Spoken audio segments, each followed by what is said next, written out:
Hi, everyone. Suzanne Barnhurst here today to deliver to you lecture for chapters 1 through 4 for FD502 online this summer. I hope you all had a nice 4th of July weekend and had an opportunity to relax with your family and friends, hopefully, and enjoy some time to yourself. So this week we start our 6-week compressed class for FD502. I hope that all of you, before you've started this lecture, you've had an opportunity to look at the course setup, the weekly units tab that has all the information in about each week and what we will do within each week. As a quick reminder, each week has 2 units in it with several chapters and other readings and resources for you to review. The weekly units tab also has the assignments and the Dropbox for your management project choice at the top of the weekly units tab. You'll see those assignments pop up closer to the date that they're posted. So right now what you should be seeing is the Dropbox for your choice for your management presentation and the Dropbox for the management project. And then later you'll see the Dropbox for the management short paper. So those are the 3 things you should be seeing at the top right now before you get to the weekly units. So a couple of housekeeping items here before I start recording, before I start the lecture. I'm going to try this semester, because I'm very cognizant of your time and the time that we have to complete this course. And I realize that your time is compressed. I'm sure you're still working and you're trying to take this 6-week course to get some credit, this under your belt for the summer, and it's going to be a time crunch. So the lectures will be about an hour, maybe a little bit longer. I'll try to keep them under an hour, and I'm going to cover only the points that I feel are important that you might just need a little more information for. I'm always going to try and throw in some real world examples and try to keep it interesting. I don't use PowerPoint in a recorded lecture because I think students get PowerPoint blind after a while. You're just staring at that screen. So what I do is refer to the text, and I'll tell you what pages, and I think that'll help, at least gives you something to do. One little other housekeeping thing, I don't have any children at home anymore, but I do have dogs. That's what you hear in the background at the moment. She always comes up and helps me with my work. Unfortunately, I don't have a room where I can shut the door in this house and record. So sometimes she's a little bit of an interruption. I apologize for her ahead of time. Her name is Josie, and she's a yellow lab, by the way. Okay, so the text, we're going to start with the management section for the first 3 weeks, and then we're going to move to the marketing section. The management text has several very good resources in it. In the beginning of each section, they have a little sidebar. It's more like a couple of pages called Management in Action, where they give real world examples of the topic in the next couple of in the chapters that you're going to read. That's something that if you do have time, that's something you should read because it's good. 2 other things they've added are the Tech Watch and something called Leading the Way. Tech Watch gives you some pretty interesting information about some of the technology that's been developed since, I guess, they started this text. I've been teaching here for 10 years, and we've been using virtually the same text, and they just update it every so often. So they've done some really good, added some really good resources when it comes to the technology and also innovation, which is the Leading the Way sidebar. Another thing that would be good for you to take a look at, if you have time, I don't require any of them for the course, are the skill builders in the back of some of the chapters. They have little tests about your management skills, your interests, a couple other things about you as a manager that you might want to take, because then they kind of give you an idea of what your management skills are and where you might need to improve. Okay, so let's get started on the content. Excuse me just a minute. So The management text is separated. If you go to the table of contents and look at, it starts on Roman numeral 5. And if you look at that, the brief contents on Roman numeral 5, you'll see how they have the text organized. The first thing we're going to do is look at an introduction to management. And then there are basic management functions that this text covers. The first one is planning. You'll see that under part 2. The second one is organizing. The third one is leading. And the last one is controlling. So the chapters listed under each of those headings are the information that you will find under the topic of planning. Planning, introduction and planning is what we're going to cover today. So I find that this is very, very helpful for helping gel in your mind what management is. The basic management functions are the plans, the organizing of the company, the leading of the company, and then the controlling, which is the measurement and effectiveness of what it is that you're doing.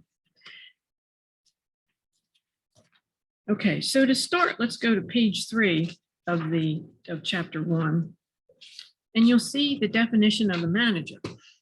According to the text, the definition of a manager is someone whose primary responsibility is to carry out the management process.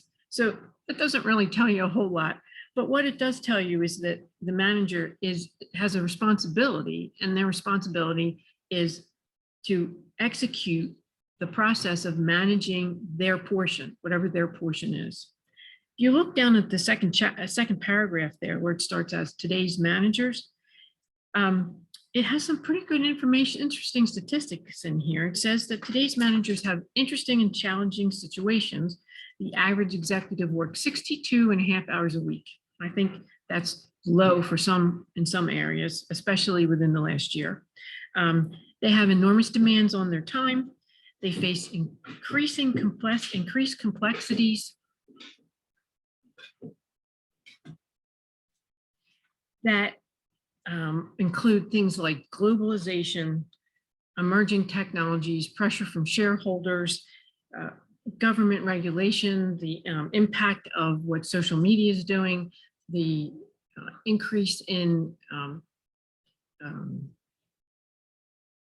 having to be more aware of social issues and contributing to the social context of which your business is a part of, contributing to the community around you, and other things such as rapid changes and unexpected disruptions, it says, and then of course it mentions last year when we had to go through the COVID-19 pandemic and make some significant changes there.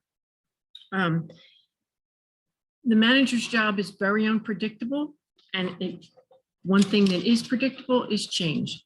So that's one thing that you have to keep in mind when we're going through all this information in the text, that constantly managers have to continue to think that things are going to be changing.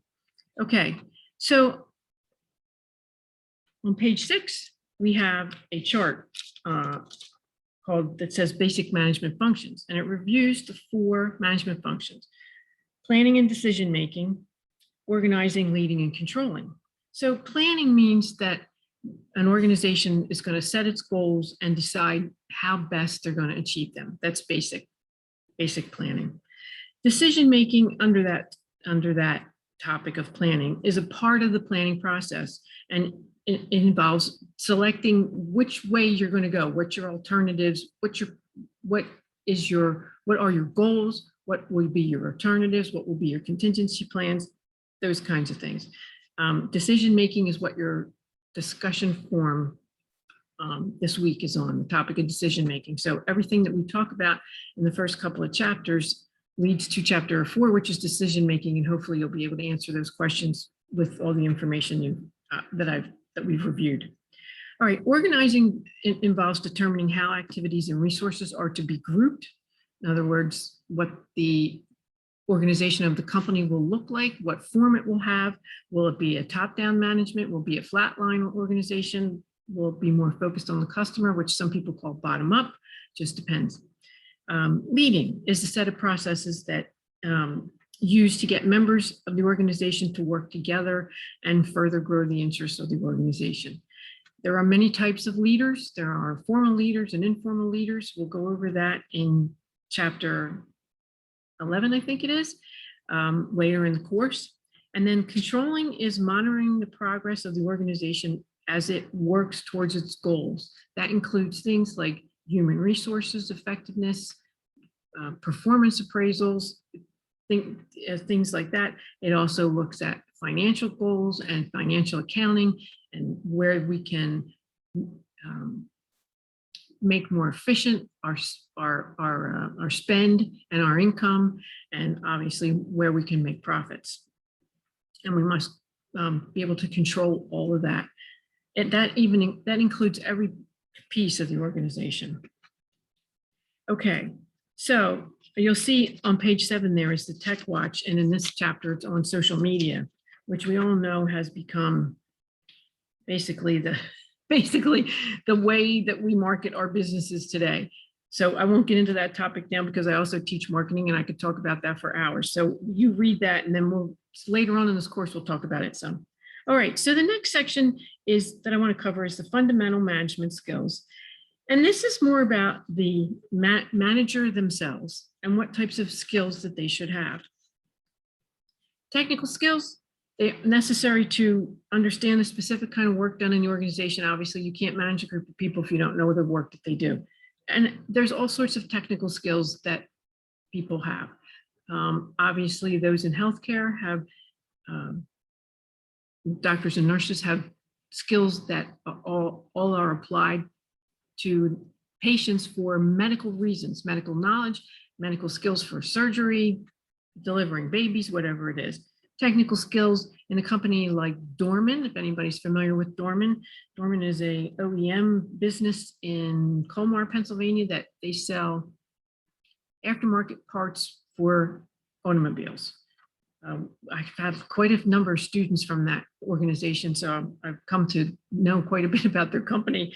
And the technical skills that they have there all have to do with knowing the automotive industry, understanding the technology of automobiles today, which is way more complicated than it used to be, and understanding the business that they're in because they sell their automotive afterparts to mechanics and people who service vehicles, in addition to some private people, but basically their business is with other businesses. Interpersonal skills is another skill that managers must have. They must have the ability to communicate, work with groups, work with individuals, and be able to motivate them. Conceptual skills are the skills that you need to think in terms of the big picture. Managers do need to be able to think about what things will look like down the road, a couple of days, a couple of months, a couple of weeks, and even years, and need to be able to understand what opportunities they need to grab a hold of and which ones they need to walk away from, according to their organization's plan and like we talked about earlier. And then diagnostic skills are those skills that we talk about when we need to recognize symptoms of a problem or symptoms of an impending problem. Last year with the pandemic, there was no way anybody could have recognized that or done anything about it to begin with. So it's pretty amazing how most organizations came through this with flying colors, including DeSales University. Communication skills are your abilities to effectively convey ideas. I teach a class in communications, and I find it extremely valuable, especially for entry-level graduate students, undergraduate students, and graduate students, because most people don't really know how to communicate well, especially to get specific ideas or complicated ideas across to their audience. So it's communication isn't just talking to people, it's listening to them and identifying who they are and then their needs, and then developing a solution for their problem, if that's what you're doing, and being able to deliver it to them in a language they can understand and remember, or they won't be able to do anything with it. So communication skills are extremely important. Decision-making skills, are the ability to recognize and define a problem and an opportunity, and then select the appropriate course of action. In management, sometimes you have time to procrastinate, sometimes you don't, sometimes you can go with your gut, sometimes you can't. And you need to be able to recognize those differences in those times. Time management skills. I don't have to go over those, I'm sure. I know you all know what they are, and all of us continually strive to improve our time management skills, I'm sure, especially today. Okay, next thing is on page 9 to 11, and we're talking there about the management, and is it an art or is it a science? On page, okay, for management, excuse me, the science of management says that management is partly science because some aspects of it are objective and can be approached with a rational mind and logically. The art of management is part of some aspects of management also, because some things are subjective and they're based more on your intuition and experience. The most effective managers I've ever met are those who have experience and base their decisions on their experience and their intuition and what they've seen. There is some information in the text in this chapter about the history of management. And while I won't do that as a lecture today, I think you can read that for yourself. It is a good thing to understand because it gives us an idea as how management evolved in this country and in other countries, mostly after the Industrial Revolution, how it evolved. And that gives you a good idea of which parts are the science and which part is the art of management, mostly focused on how this country started to organize employees and workers so that they could not only have a job, put food on the table, but so that they could have money and take care of themselves for their life. So it's very interesting to read the history and gives you a better idea of the art and science. Okay, so the next section is art and science, and we are going to skip over that for the lecture and move to page 21 and talk about contemporary management issues that managers must address. One of the things I will do during this lecture is hopefully give you ideas or tell you what the manager's role is in certain situations and how should a manager act, what should they be doing here. So hopefully some of these things will help you. Contemporary management challenges these days, well, I'm just going to talk about a few of them. There are a few more. The first one is globalization. It's a significant challenge because if you work for a company and you were a domestic organization, when the internet first came out, you were not an international company, but eventually you became an international organization. Pretty much all businesses can be an international organization if you have a web page. If you want to sell something to people that don't live in this country. DeSales is an international organization because we have foreign students. We have an exchange program with schools in, I believe, Europe, Portugal, and also in Peru. The MBA program does an exchange with folks in Peru. So we are a global organization, and with that comes challenges. What is their culture? What are their traditions? What are the kinds of things that they do that we do differently? And we also have to understand boundaries, what we are not allowed to do and how we do business with those organizations. All companies have to do the same thing. So it's a learning experience, and it's been a learning curve for many companies, but some of them have done quite well. I don't know if any of you are familiar with a website called Etsy. Etsy is a website where crafters and other artists and technicians, to sell quite a number of things, come together to sell their items, what they collect, what they make, what they acquire, all kinds of interesting things. And there's a CEO of Etsy, I believe it's in the text also. And he came up with this idea, and it is a phenomenal global business. You can get things from somebody in Uruguay, or where was the last thing I bought something from? I think it was Portugal. It came from, and it was a pair of earrings for my granddaughter. So it's a very interesting organization. Anyway, that's a real global company that grew out of the availability of the internet. The second contemporary management challenge is a renewed importance placed on ethics and social responsibility. That's the word I was trying to come up with earlier. And corporate governance.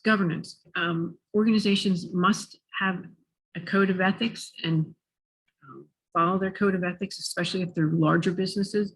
They also have to be aware of the necessity to be socially responsible in the environment in which they work and in the community in which they work, and be able to give back and consider the effects of their organization on the community and the community's effect on their company. There's a couple of fantastic companies in the Allentown area, Just Born and Air Products, who do some fabulous things for the community, and they've taken social responsibility very seriously. All kinds of good deeds that they do in the community, as well as protect the environment and help give back in a way that's financially responsible. The third contemporary management that I want to mention is quality. It's an important challenge because it's a basis for competition. It's a basis for lowering costs. How do you keep your quality at a standard you want to keep it at and still keep the cost at a profitable number, and also increasing productivity.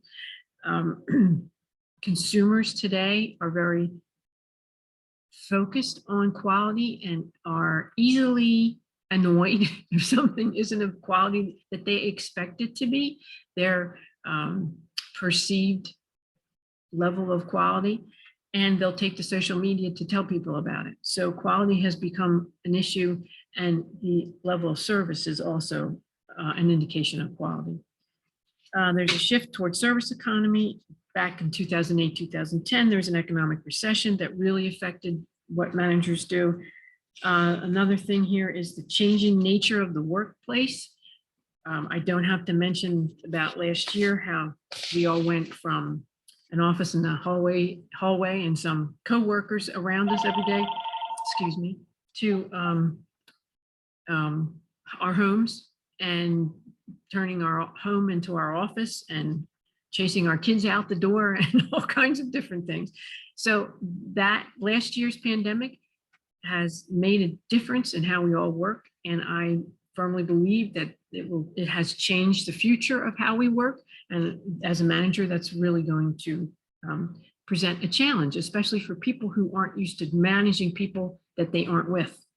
It's kind of difficult. I think those of us who teach online have really lucky because we've been doing it for a while and we learn to manage people. Excuse me, I'm sorry. Thought I turned this off. The last two I want to mention are the management of diversity. As you all know, that has become a very big topic, and it's an opportunity, especially with regard to younger generation of workers, those becoming managers and coming and moving up the ladder. The management of diversity is an extremely important thing that companies have to address and not ignore. The last thing is technological advances, especially in communications. It has increased the pace of work. It has reduced the available time we have to make decisions, and it has increased the amount of information that we have to process. We now have a 24-hour-a-day, 7-day-a-week tool where I'm looking at my laptop or my iPad or my iPhone. We have these tools with us all the time. And so a lot of times people think that we never stop working, so that you constantly carrying your work with you. And technology has really changed the way we live. So we have to keep that in mind as managers. Okay, so that's chapter one. Now we're going to move on to chapter two. Chapter two is about the organization's environments.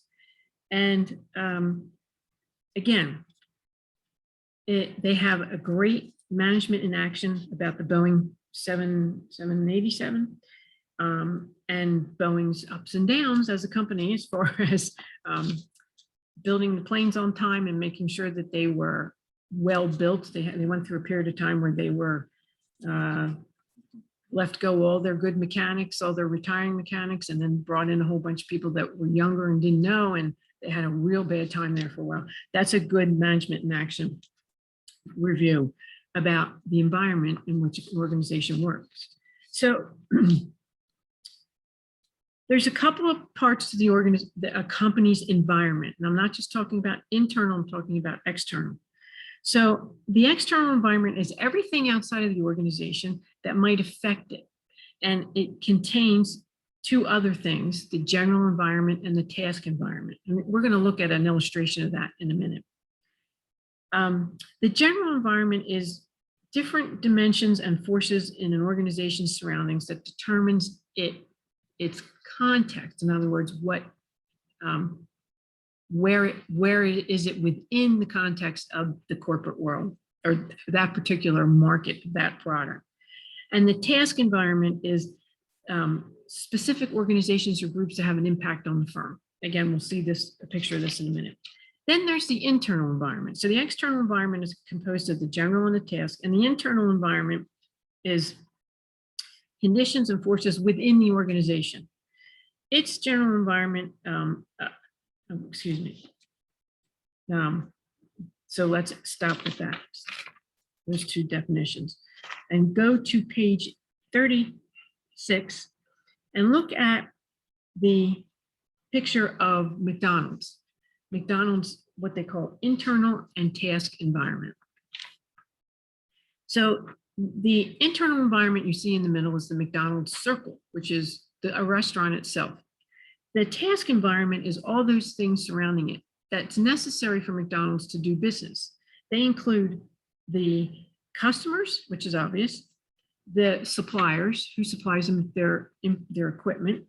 And I understand McDonald's goes with a supplier and sticks with them for every restaurant across the country so that they're consistent no matter where you go. And it's pretty interesting that they can do that. One of them is Coke. Wholesale food processors include those people that make their rolls, and whoever they are at this moment, I'm not sure who they are, they make those rolls for every McDonald's across the country. So no matter which one you go to, it's that Big Mac is going to be the same, same number of sesame seeds, same 3 layers, whatever that's in that. And it's going to be exactly the same, excuse me, as the one in your hometown. Strategic partners are those people that you might partner with.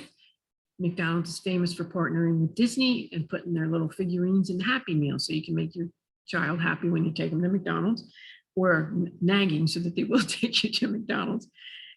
Regulators are those people that influence organizations in legal and other regulatory ways, the Food and Drug Administration, the Securities Exchange Administration, and the EPA, the Environmental Protection Agency, as to what any company may be affecting the environment.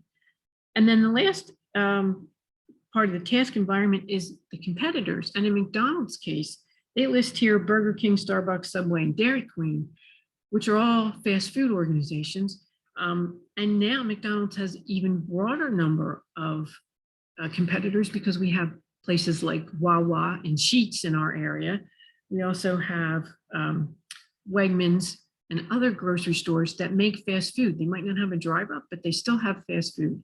So McDonald's is up against quite a bit of competition. Again, that's the task environment. Okay. Under the general environment, which happens, let's see, what page is that on, on page 33, under the general environment, there are several different dimensions of the general environment. Remember the definition of that was, it consists of the broad dimensions and forces in an organization's surroundings. Okay, so that's the economy, the technology, and the political legal dimension. Those are the things that affect a company. Obviously, the economy, I'll give you a really good example from last year. The economy with the coronavirus dumped because people had to cut back their business. Customers couldn't come to their doors. So until they could regroup and figure out how to continue their business, the economy of our economy went downhill. And people didn't have jobs, all kinds of things that affected our economy. So that's one thing in the general environment, external, but the general environment that affects our business. Technology refers to the methods available for converting our resources into products and services. That includes machines, includes laptops, includes everything, including the way you communicate, the way you market your programs, iPads, iPhones, etc. And then the last thing in the general environment is the political legal dimension, which is the regulations and relationships of business and government. Under the task environment, we covered that already: competitors, customers, suppliers, and regulators. One thing I didn't mention under regulators is interest groups. Special interest groups can also have an impact on organizations. The example used here is Mothers Against Drunk Driving. Mothers Against Drunk Driving can influence laws about drunk driving and can influence bars and restaurants to enact different rules and regulations about what time the last drink is and who gets a call out of the bar because they've had too much to drink. So special interest groups can have an impact on businesses in a lot of ways. Okay. The internal environment now happens to be the company itself, and the internal environment includes the owners, the board of directors, the employees, excuse me, and the physical work environment. So the owners are the people who claim the rights of property, and the board of directors is sometimes in a big company, in a for-profit company, they are elected by the stockholders.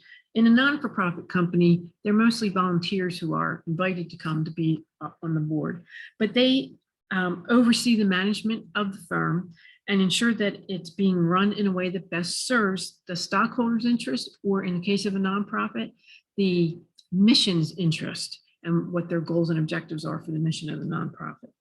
That includes things like YMCAs and other small charitable organizations and companies, actually, and companies.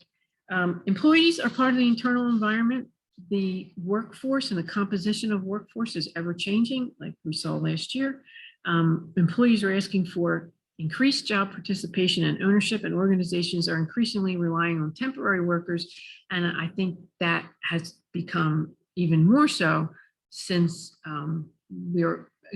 companies are having a hard time getting people to come back to work and go to work for them. They're losing money, even though they have the customers, they're still losing money. So that's the report so far. So what we need out there right now, we need more people in the workforce that are willing to work, and we need them to be able to increase their participation in the work itself. And that needs to happen through a manager. And the physical work environment obviously is part of the internal organization.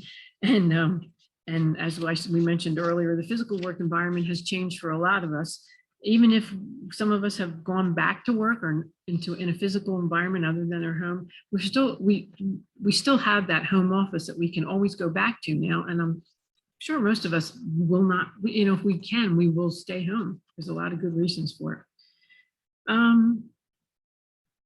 Okay. So now we're going to go to individual ethics in an organization, and that starts on page 40. Unfortunately, we don't have enough time for me to cover ethics like I would like to cover it in this class. I know in the MBA program, we do have a course in ethics in business, so this will be an introductory thing. But obviously, most companies have some sort of code of ethics or statement of ethics, maybe mission, vision, values, and that sort of thing. So ethics are an extremely important part, specifically because if you have personal beliefs and you work for a company that doesn't align with your personal beliefs, it's going to be difficult to work for that company and be satisfied with the work that you're doing. Ethics are also important because the government has rules and regulations that you must follow that are ethical type rules and regulations. And if you don't agree with them, you're breaking the law, essentially. So there's a difference between personal ethics and legal ramifications of ethics, ethical breaches. But it's also an acceptable ethical behavior is acceptable in most companies or desired in most companies. So ethical behavior is behavior that conforms to generally accepted social norms. And unethical behaviors those that does not conform. So as a manager, we need to be aware of our own personal ethics first, and then be aligned with the company's ethics, and most likely the government and legal and regulatory ethics. And that should guide your daily work. And that should also help you be able to make decisions in tough situations. When I teach this class in person, I often refer to a book. I think I have it here.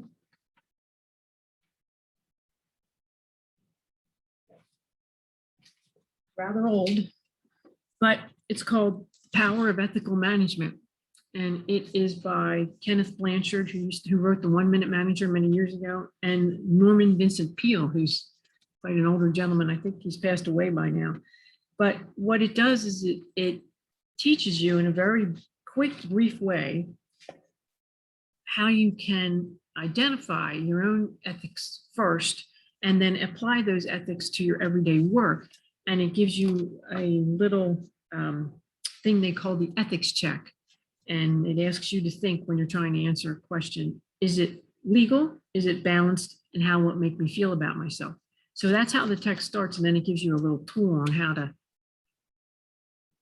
increase that or be using that on a regular basis. So it's a really good text. When we're in class, I use that in class because we have a little more time there. Okay, so ethics are an individual's personal beliefs, ethical behaviors, behavior that conforms, and obviously unethical behaviors that does not. Managerial ethics must guide managers' work. One of the most important areas of managerial ethics is the treatment of employees.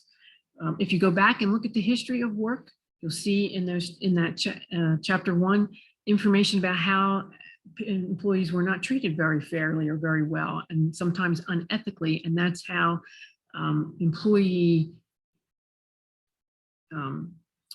proactive people got together and started things like unions and other employee organizations to help benefit the employees so that they were able to work, get not only financial benefit, but things were legal and ethical and basically above board. Let's see. Some of the issues that a manager faces with an employee are things like hiring and firing, wages and working conditions, and employee privacy and respect. Some ethical issues stem from how employees treat the actual organization, especially in regards to conflicts of interest, secrecy, confidentiality. Those kinds of things are some of the areas where you can breach them, and then it becomes an ethics issue. And also, managerial ethics come into play in a relationship between a firm and its employees, its customers, its competitors, its stockholders, suppliers, any of those people in the task environment. There can be ethical issues that arise there, and managers need to manage those. Okay.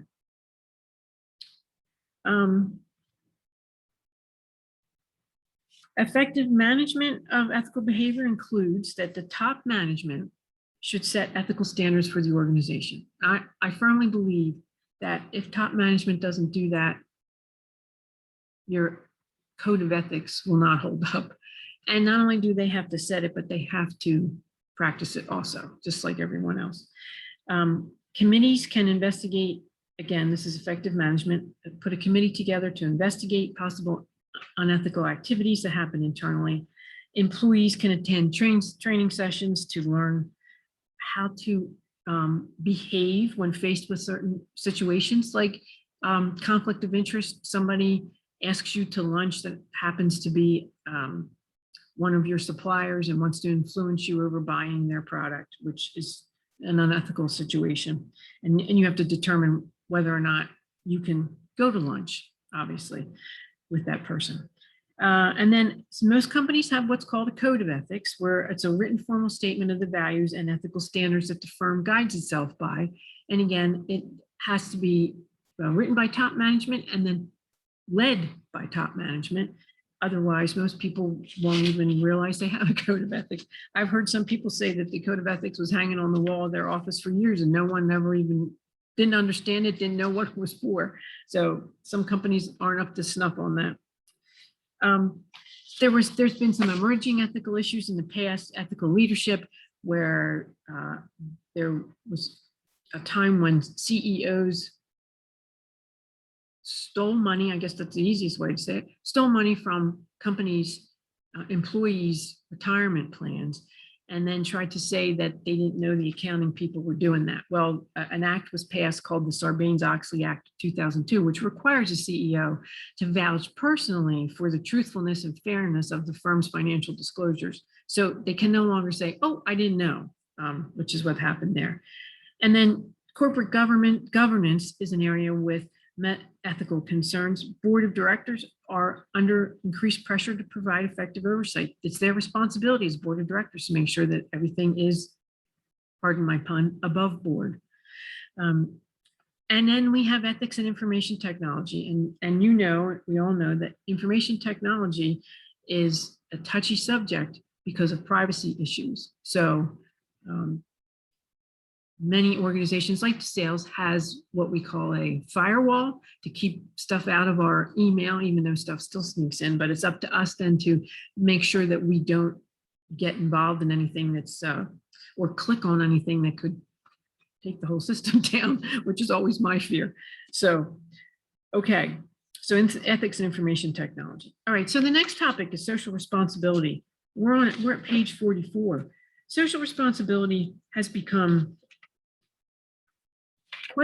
quite a challenge for companies because there are some people that think companies should be socially responsible and others that argue against it. And actually that argument is on page 44, arguments for and arguments against. I'll get to that in just a second. But social responsibility is the obligations of an organization to protect and enhance what the text calls the societal context in which it functions. I see that as its employees' interests, the community where it's located and the community's interest, as well as the company's interest and the company's relationship to the natural environment, how they treat that, how they care for it, or how they don't. That includes things like solar panels, recycling, all those kinds of things. In the beginning, when we first started talking about social responsibility, websites would have a tab on their website that said, see our green practices. Well, now that's pretty much gone. And now it's a social responsibility area tab on their website or some other title that indicates that they're on board and working in different areas. So I'll let you read the arguments for and the arguments against social responsibility, but just be aware that there still are arguments against, even though most companies are doing some form of social responsibility. But I think if it's practiced correctly and it doesn't get involved with more things, let's see, one of the things they say is businesses have the resources to help solve social problems, but then if they do get involved in social programs, then it gives them too much power. So there's that possible conflict of interest that some people are concerned about. So it's an interesting topic. And we actually are going to look more at social responsibility when we get to the marketing section. Okay. What's a manager's responsibility when it comes to social responsibility? It is that the organization should view it as a major challenge that requires planning, decision-making, consideration, and evaluation on the manager's part, not only the middle manager, but obviously the upper management. And they can accomplish this both through formal and informal methods or dimensions, like talking to people, talking to employees, talking to the community. That would be informal. And then here the text lists. Formal organizational dimensions, again, are the legal compliance, ethical compliance to the extent that the firm and its members follow the standards and behavior, and philanthropic giving is when companies give to charities and organizations, and they have to look at that carefully as far as rules and regulations and how then their involvement. Ethical compliance, oh, I said that. And then informal dimensions are things like whistleblowing that occurs when an employee discloses an illegal or unethical conduct. And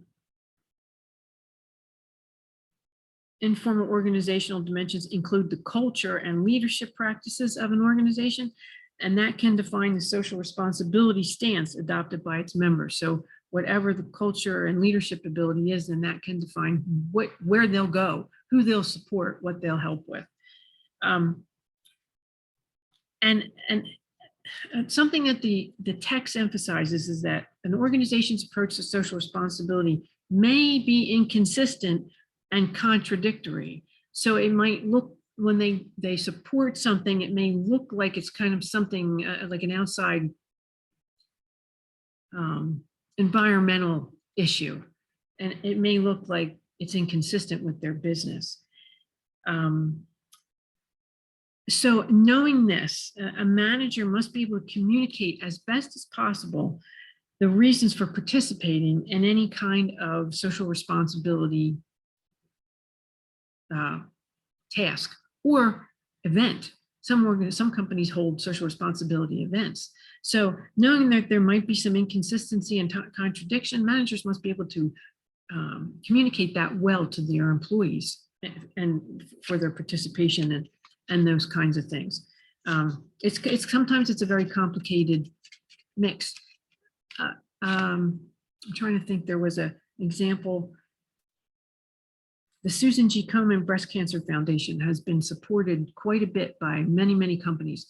And not that long ago, a food company, I guess it was a year or two ago, a food company started to support them. And it looked like a complete contradiction because it was, I think it was KFC actually, was offering to give fried chicken. And it's very well known in medical data that fatty foods can contribute to cancer.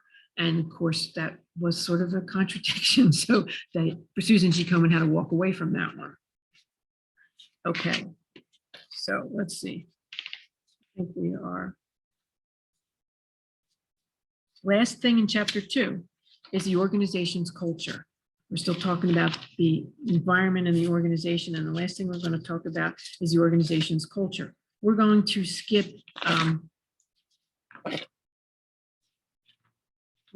international business for now. We don't have enough time to go through all those things, and you will learn about those. All right, where's the culture? Here it is. Our organization's culture starts on page 51. Here's a little sidebar called Leading the Way, Happy Fit by Tony Hesh, who started Link Exchange. Wasn't he? Tony Hesh was Zappos too, wasn't he? Yeah, it's a story of Tony and Zappos. It's a very good story. Okay, so organizational culture is, we're bringing this together with ethics. It is the set of values, beliefs, behaviors, customs, and attitudes that the members of the organization understand what it stands for, how it does things, and what it considers important. So the importance of organizational culture is that there's a strong culture can shape the firm's overall effectiveness and success, and it can help employees be more productive and more effective, and also be able to move up. So it helps their climb up the organizational ladder. Culture develops over a period of time. It doesn't just start when you open the door. And it starts with usually the founder. Starts with the founder. Chick-fil-A had a founder named Dave. His last name escapes me. Chick-fil-A's culture is all about Dave and how he said, this is the way we're going to be. We're not going to be open on Sundays. We're going to have more of, we're a Christian organization, so we're going to focus on upholding those values, and this is how we're going to run the organization. And Chick-fil-A has been extremely successful. And because Dave, sorry, I can't remember his last name, shared his experience and shaped the culture bit by bit when he put the company together. And if any of you were anxious to get out during the pandemic last year and got out when restaurants were allowed to open their drive-ups, if you went to Chick-fil-A, you experienced quite an unbelievable management success. They learned how to make their drive-ups the most efficient and effective drive-up I have ever been to. They could have 3 lines, 3 rows of traffic coming into the drive-up, but they had all sorts of employees outside taking your order and organizing this, what looked like chaos outside of a Chick-fil-A. And every Chick-fil-A I went by was the same story. I told everybody I knew, go to Chick-fil-A just for the experience, because they're not going to believe what a management success it was. It wasn't a nightmare. It was unbelievable. And today they're still using them. Obviously, there are not as many people there anymore because we can now go into a restaurant if we want. But Chick-fil-A, I think, was one of the shining stars of last year. And I believe it's because of their culture. They're a team-oriented organization, and the people that own their franchises are dedicated to the company. Okay, so in order to manage, what does the managers do? In order to manage the corporate culture, you must understand it. And it has to align with your ethical beliefs, or you won't be happy and you will have a difficult time. If the culture is one that's in the best interest of the firm, then the managers can reward the behavior that's more consistent with what is in the best interest of the firm. You're not going to reward behavior that's not or doesn't go along with the culture. And if the culture needs to be changed because the managers keep seeing something inconsistent, something that employees keep bumping into that just isn't working, then the manager has to take actions to start a change in the culture and work that process. So, okay. So that's chapters 1 and 2. I'm going to stop this lecture here, and then I'll post a second lecture for chapters 3 and 4.